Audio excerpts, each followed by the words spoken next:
I know y'all like, damn, say you recording a lot of videos tonight. I don't know why I got energy. I think it's like some tea I drink or something.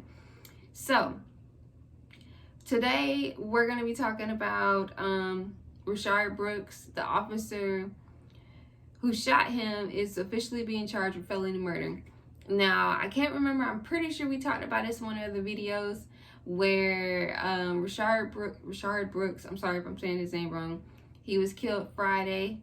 Saturday, the officer was fired and the other officer was put on administrative leave. And I think that Saturday also the Wendy's was set on fire.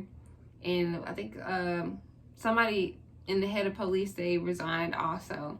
And then now they're saying his name is Officer Garrett, Rolfe, has officially been charged with felony murder along with 10 other charges. DA Paul Howard also revealed that after Brooks had been shot, Rolfe kicked him while Officer Bronson stood on his shoulders, and Bronson is facing 3 charges in the case.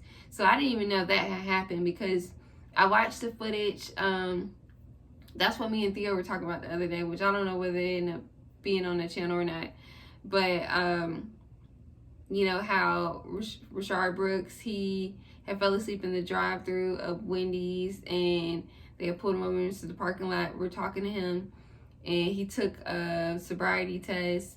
They then tried to arrest him, and that's when the struggle occurred. He grabbed the officer's taser and tried to run and shoot it at him, and then that's when they fired the shots at Rayshard and killed him, murdered him. And obviously from that, he also kicked him, and then they stood on his shoulders. I don't understand. I don't know whether the police officers just don't give a fuck anymore or what, because, or maybe it's just because now everything is just being brought to our attention, and like it's just in our face. But I'm like, damn, y'all really just like, you gonna shoot him, like you gonna shoot at him 3 times. You didn't know whether he hit him, but you probably did, and then you're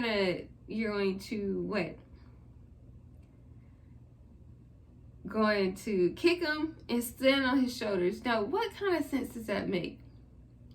I don't know.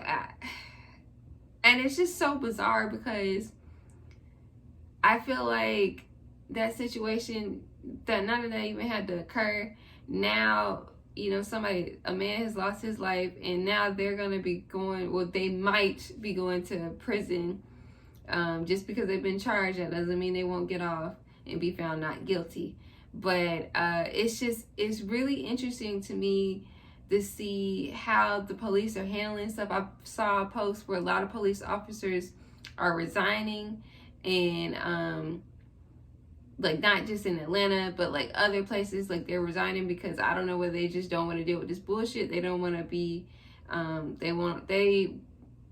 they feel like, you know, us as citizens, that we're like harassing them or something along those lines. But it just, America is looking real fucking terrible right now, honestly. It's just so much going on in the world, and I just feel like if we're gonna have police officers here and they're supposed to be protecting and serving, then they need to make sure they're properly trained. And at the same time,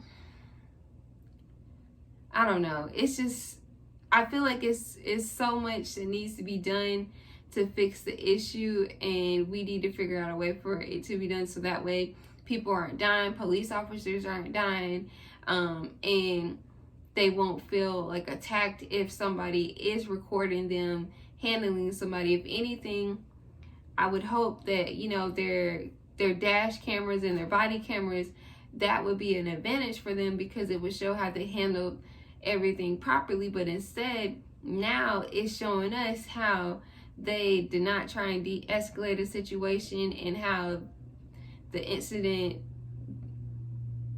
is just worse.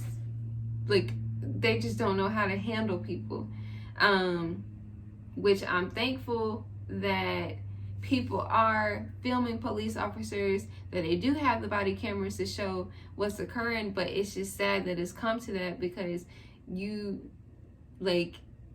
I remember, you know, for the DARE program back in the day, when it came to like police officers and firemen, like, you know, everybody used to be excited to see them, and kids used to be like, I want to grow up and be a police officer. I don't know if that still stands. I don't know if kids are still like, I want to grow up to be a police officer because of what they're seeing in the media and because of some of the views for police officers. And I'm not saying that all police officers are bad, because obviously they're not. There's so many good police officers out here in the world, and I hope that they get a light shine on them and nothing happens to them. But at the same time, there are several police officers that are bad and that are using their power in the wrong way, and they need to be addressed. And they don't need to, if you're going to use your power in the wrong way, you don't need to work in that field where you're constantly interacting with people and constantly having to de-escalate a situation. So with that being said, I think I'm going to wrap this up because I'm kind of rambling. Let me know how you guys feel about the situation, this incident that occurred in Atlanta last weekend, and I'll talk to you guys later.